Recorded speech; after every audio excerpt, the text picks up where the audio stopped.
যেতিয়া বিধানসভা নিৰ্বাচন হৈছিল সেই সময়ত বিজেপিয়ে দিল্লীৰ প্ৰাক্তন মুখ্যমন্ত্ৰী অৰবিন্দ কেজৰিৱাল ডাঙৰীয়া ঘৰলৈ যথেষ্ট ৰাজনীতি কৰিছিল, কেলেংকাৰী অভিযোগ দিছিল আৰু কৈছিল যে প্ৰাক্তন মুখ্যমন্ত্ৰী ঘৰ এটা শীৰ্ষমেহল। মই আজি ডিফুলৈ আহিছোঁ, ইয়াতো এটা বিশাল ঘৰৰ সন্মুখত মই থিয় হৈছোঁ। শুনিছোঁ যে মুখ্যমন্ত্ৰী হিমন্ত বিশ্ব শৰ্মা ডাঙৰীয়া ঘনিষ্ঠ বন্ধুৰ ঘৰ।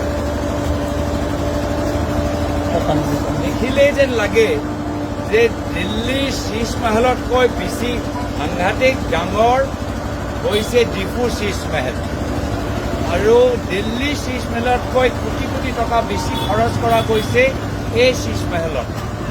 আৰু ইনষ্টাগ্ৰামতে খুব এই ঘৰৰ ভিডিঅ'টো ওলাইছে।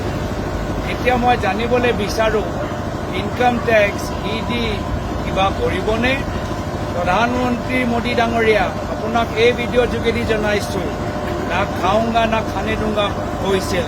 চাওক কিমান খকুৱা হৈছে আপোনালোকৰ বৰ্তমানৰ বিজেপি চৰকাৰ আৰু ডিফুত তেওঁলোকৰ ঘনিষ্ঠ বন্ধুসকল।